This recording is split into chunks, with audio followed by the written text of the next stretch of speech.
Welcome all my dear friends. कैसे हैं आप सभी? आशा करता हूँ आप सभी बिल्कुल ठीक होंगे। और ये जो क्लास है पोएट्री सेक्शन का सेकेंड क्लास है, जिसमें आपको वीवीआई ऑब्जेक्टिव करवाई जाती है। जो इम्पोर्टेंट ऑब्जेक्टिव हैं आपके लेसन्स के अंदर पोएट्री सेक्शन का, ये चैप्टर नंबर 2 होगा। चैप्टर नंबर 2 पोएट्री सेक्शन का। जी हाँ प्यारे बच्चों, पोएट्री सेक्शन का chapter number 2 song of my self, और इसे वॉट विटमैन के द्वारा लिखा गया था। Song of my self has been beautifully composed by Walt Whitman. He is an American poet. वे अमेरिका के पोएट हैं। ये वॉट विटमैन अमेरिका से बिलोंग करते हैं। जो ही बच्चे इस चैनल के साथ जुड़े हुए हैं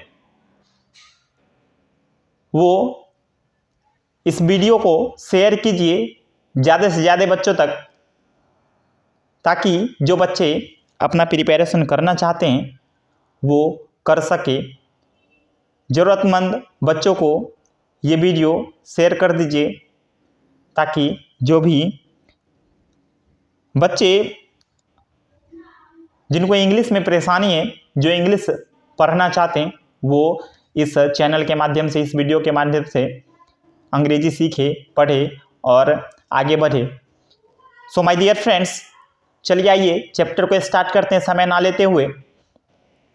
लेकिन स्टार्ट करने से पहले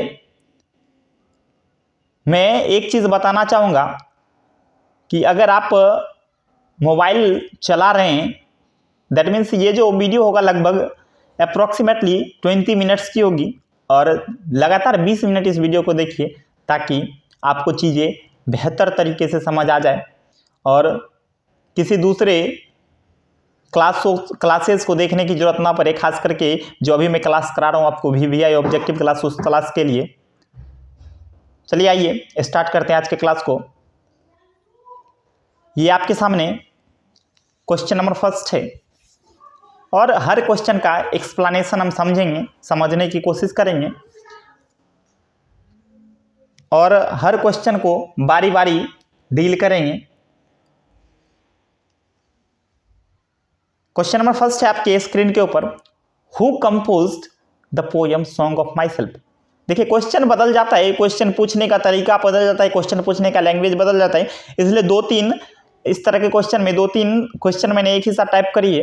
who compose the poem song of my self, who is the writer of the poem song of my self, the poem song of my self is written और कंपोज्ड बाय। ये सारा क्वेश्चन एक ही है, कहने का तात्पर्य एक ही है, क्वेश्चन पूछने का तरीका एक ही है कि ये जो पोयम है ना, किसके द्वारा लिखा गया था, सॉन्ग ऑफ माई सेल्फ। जी हाँ, ऊपर में ही आपको बताया गया था, जॉन डन आपके 12th के सिलेबस में जॉन डन ने sweetest love I do not go लिखी थी। रूपर्ट ब्रूक आपके 12th में ही आने वाले पोयम में इनका नाम का जिक्र होगा, और ये इनके द्वारा जो लिखा गया था वो द सोल्जर आपके सिलेबस का एक पोएम है, वो लिखा गया था D.H. लॉरेंस। ये भी आप ही के सिलेबस के पोएट हैं, आप ही के सिलेबस में इनका भी जिक्र किया जाएगा। और वॉट विटमैन अभी अभी आपने देखा, सॉन्ग ऑफ माई सेल्फ को जिस पोएट ने लिखा था उनका नाम, जिस पोएट ने लिखा है उनका नाम है वॉट विटमैन। सो मेरे प्यारे बच्चों, option number D here is correct for question number 1, what Whitman. Option number D is correct. Option number D is correct. Walt Whitman has beautifully compose this poem song of my self. चलिए next question देख लेते हैं। Question number 2,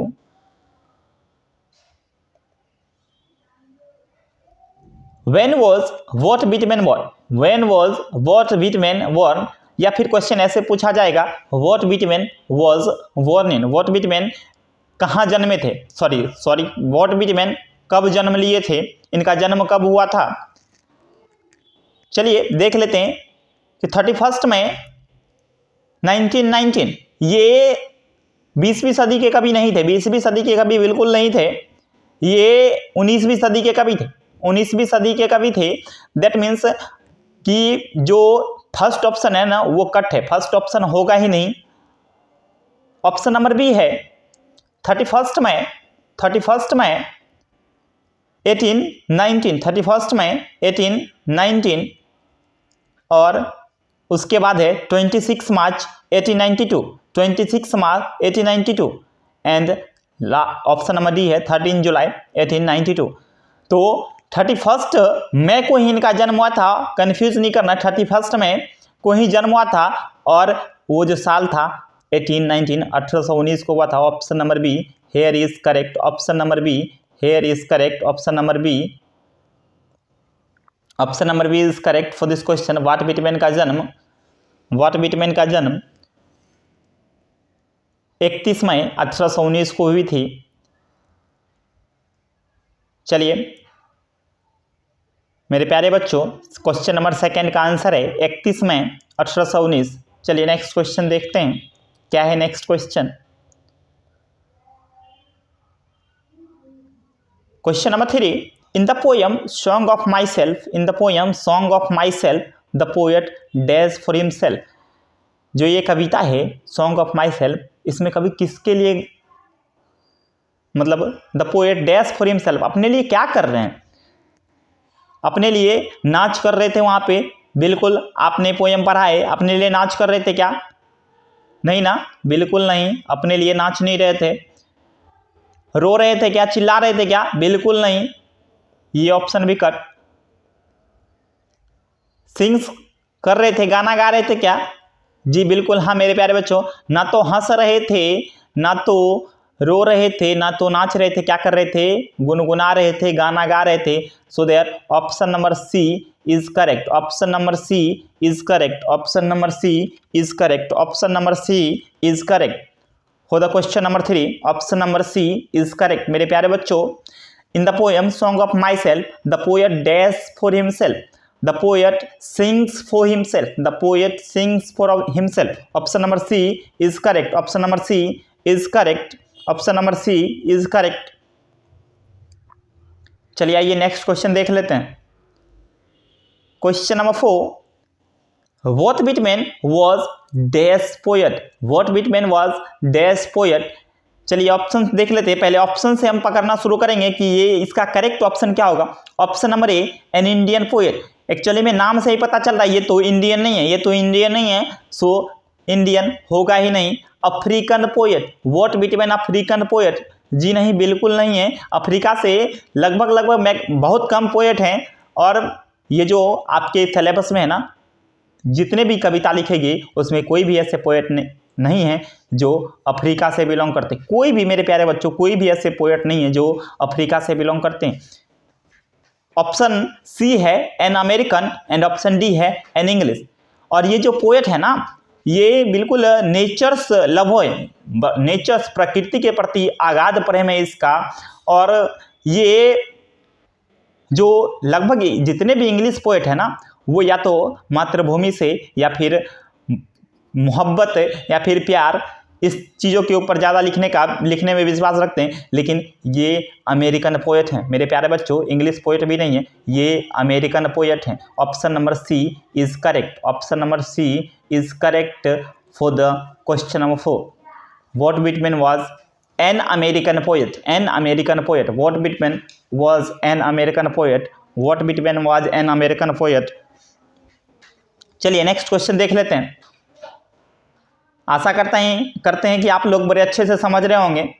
जिनको कोई भी दिक्कत होगी ना मेरे प्यारे बच्चों, वो कमेंट के जरिए मेरे से कुछ भी पूछ सकते हैं। और आज मैं इस वीडियो के डिस्क्रिप्शन में ना मैं ईमेल आईडी, व्हाट्सएप नंबर और मोबाइल कॉन्टैक्ट नंबर भी दे दूंगा, ताकि आप लोग मेरे से कांटेक्ट कर सको। और जिसकी भी वीडियो आपको चाहिए ना मेरे प्यारे बच्चों, बताओ, मैं उस चीज़ के ऊपर वीडियो डालूंगा जब जरूरत पड़े ना। अभी मैं आपके एग्जामिनेशन के रिगार्डिंग ही वीडियो डाल रहा हूं, ताकि आपको बड़े अच्छे तरीके से समझ में आए चीज़ें। सो माय डियर फ्रेंड, चलिए नेक्स्ट क्वेश्चन की तरफ हम चलते हैं। क्वेश्चन नंबर 5 है आपका, song of my self is dash. ये भी एकदम बड़े ही मधुरता के साथ, बड़े ही प्यार के साथ, बड़े ही अपनेपन के साथ कवि ने लिखा है। और ये बिल्कुल ये एक लिरिक है, ये एक लिरिक है, इसको आप गा सकते हो, ये एक लिरिक है। क्लियर है ना मेरे प्यारे बच्चों?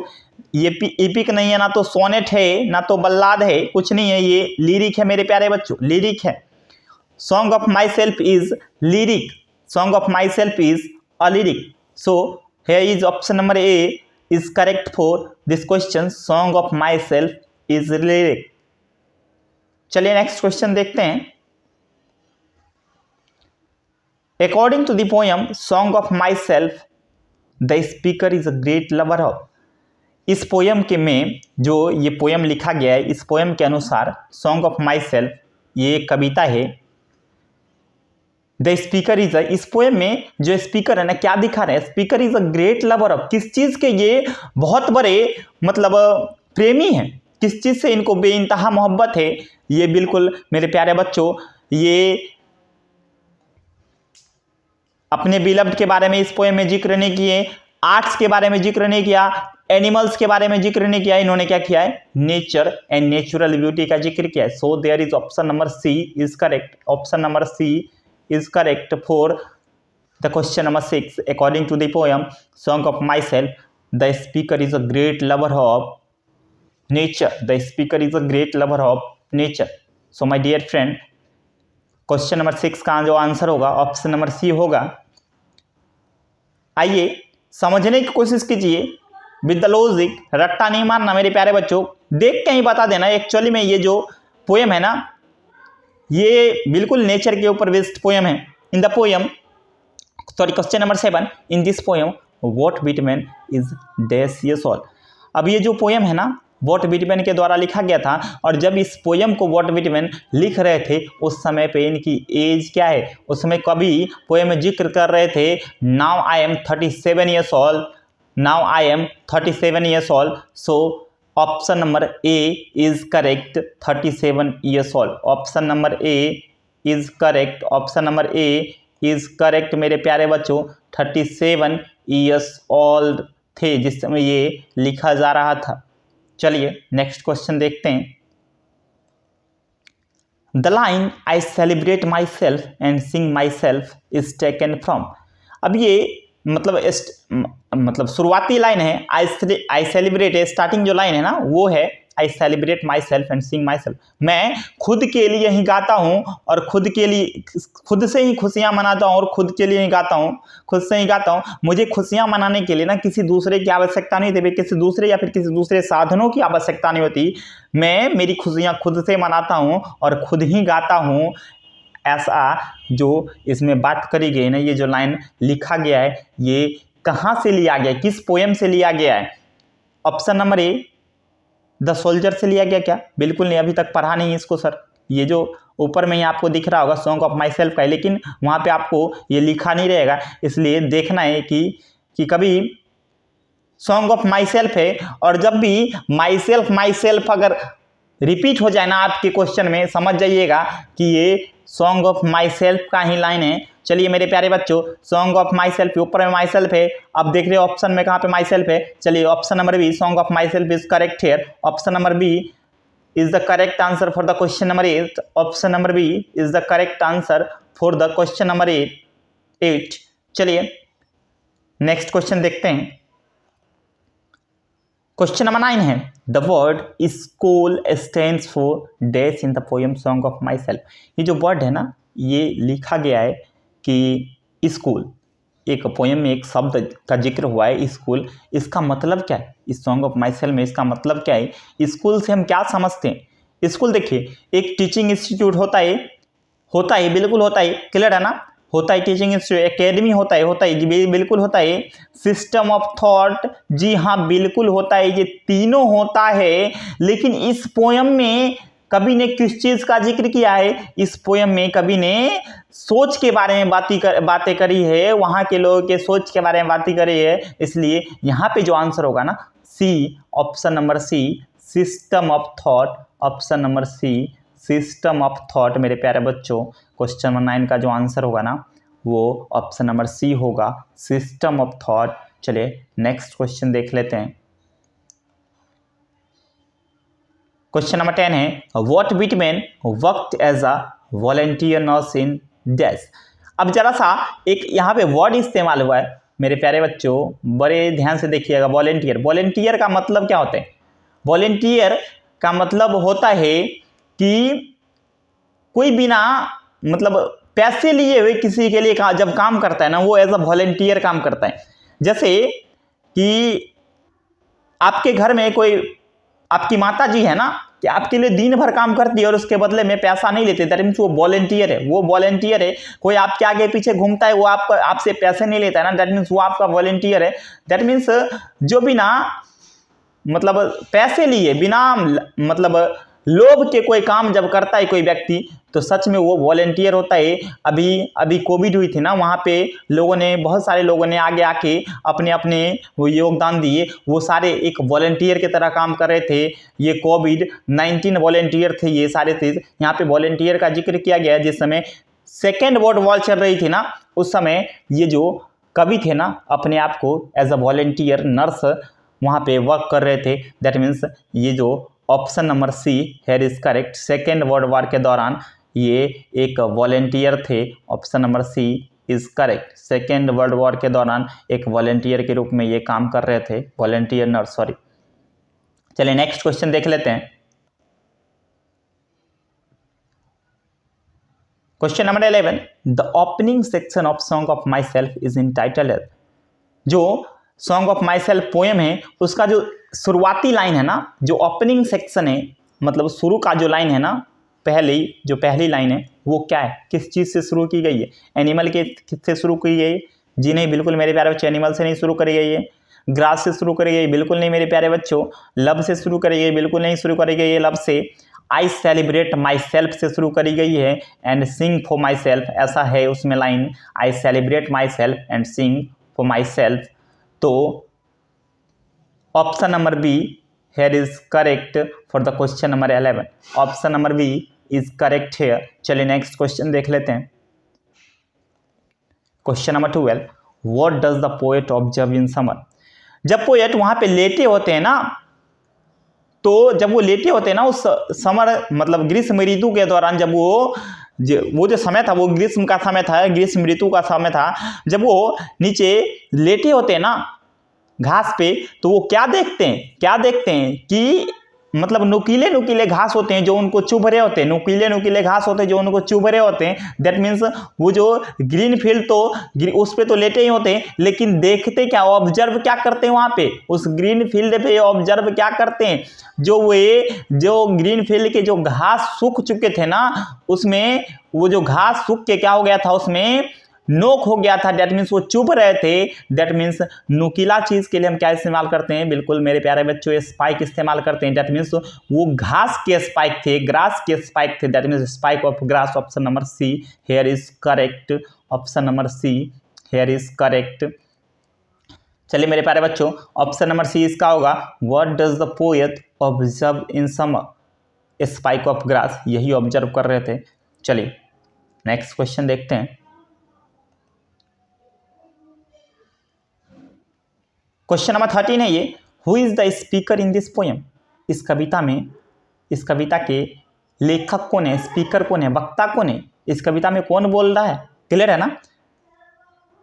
बताने की कोशिश कौन कर रहे हैं? कविता के जरिए कौन एक्सप्लेन करना चाहते हैं कि सॉन्ग ऑफ माई सेल्फ, मतलब खुश रहने के लिए हमें किसी दूसरे की आवश्यकता नहीं है। इन सारी चीज़ों का जिक्र कौन कर रहे होते हैं?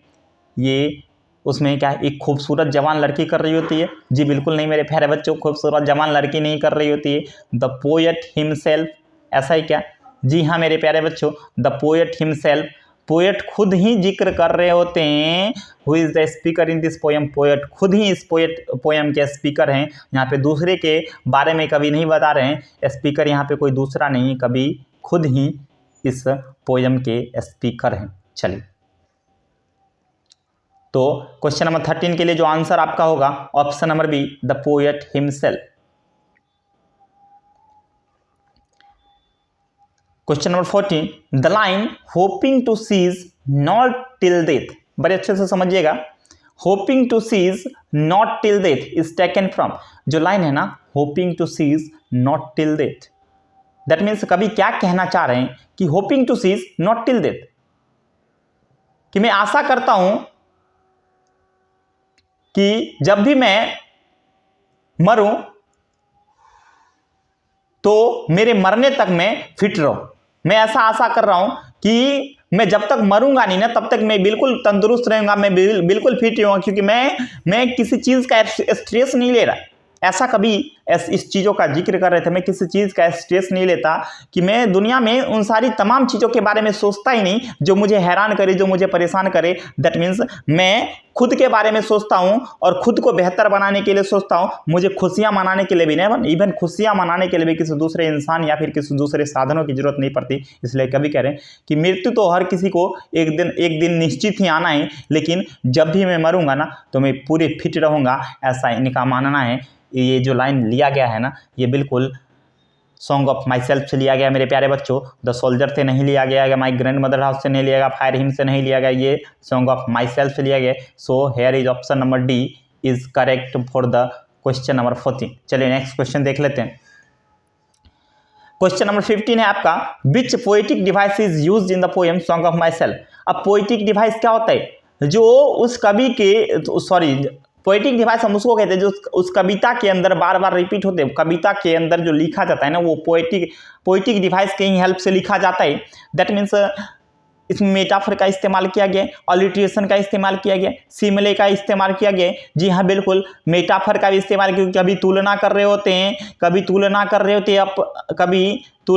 होते हैं, मेटाफर का भी इस्तेमाल किया गया है, अलिट्रेशन का भी इस्तेमाल किया गया है और सिमिली का भी इस्तेमाल किया गया है। सो मेरे प्यारे बच्चों, इसमें तीनों ऑप्शन सही है, इसलिए यहाँ पे ऑप्शन नंबर डी आपका है ऑल ऑफ द अबव, और ऑप्शन नंबर डी ही करेक्ट होगा, ऑल ऑफ द अबव इसका करेक्ट आंसर है। चलिए नेक्स्ट क्वेश्चन पे देख लेते हैं।